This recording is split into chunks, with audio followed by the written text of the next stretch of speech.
আসসালামু আলাইকুম এভরিওয়ান, কেমন আছেন সবাই? আশা করছি ভালো আছেন। আলহামদুলিল্লাহ, আপনাদের দোয়ায় আমরা অনেক ভালো আছি। আজকে আবারও চলে যাচ্ছে আব্বুকে দেখতে। আজকে আব্বুকে বাসায় নিয়ে আসা হয়েছে, আমার বড়াপুর বাসায়। তা আব্বুকে দেখার জন্য চলে যাচ্ছে। এখানে কিছুক্ষণ গাড়ির জন্য ওয়েট করতেছি। আমাদের এখানে গাড়ি পাইতে অনেক কষ্ট হয়ে যায়, তারপর শেষমেশ একটা গাড়ি পেয়ে গেলাম। এখন এটা নিয়ে চলে যাচ্ছে আপুদের বাসায় বাচ্চা কাচ্চা নিয়ে, যেহেতু ওরা এতদিন নানুকে দেখেনি, আজকে ওদেরকে নানাকে দেখাবো। সেজন্য এসে আপুদের বাজারে নেমে গিয়েছি। আমি নেমে কিছু নাস্তা পানি নিয়ে নিলাম। এই যে আমার বোনের মেয়ে আমি আসবো শুনে আমাকে নেওয়ার জন্য চলে আসছে। আর এটা হচ্ছে আমাদের কুটি সোনা, এটাকে সবাই মাশাআল্লাহ বলতে ভুলবেন না।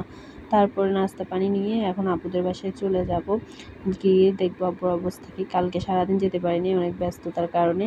এই যে আমার বোনের মেয়েরা সবাই আমার আগে আগে হাঁটতেছে, আমার মেয়েও আছে সাথে সাথে। এখন চলে যাচ্ছে আপুদের বাসায়। এটা হচ্ছে যে আমার আপুদের বাসার রাস্তা। এই যে এটা হচ্ছে আমার আপুদের বিল্ডিং, এটা 4 তলায় আপুরা থাকে। আব্বুকে আসলে মেডিকেল থেকে নামিয়ে রিলিজ করে নিয়ে আসছি, কারণ আব্বুকে ডক্টর বলেছে বাইপাস করাতে হবে, তাই ওখানে রেখে লাভ নেই। বাসে এসে আপনার সিদ্ধান্ত নিতে হবে যে কখন বাইপাস করাবো। 1 মাসের সময় দেওয়া হয়েছে, 1 মাসের মধ্যে করাই ফেলতে বলছে।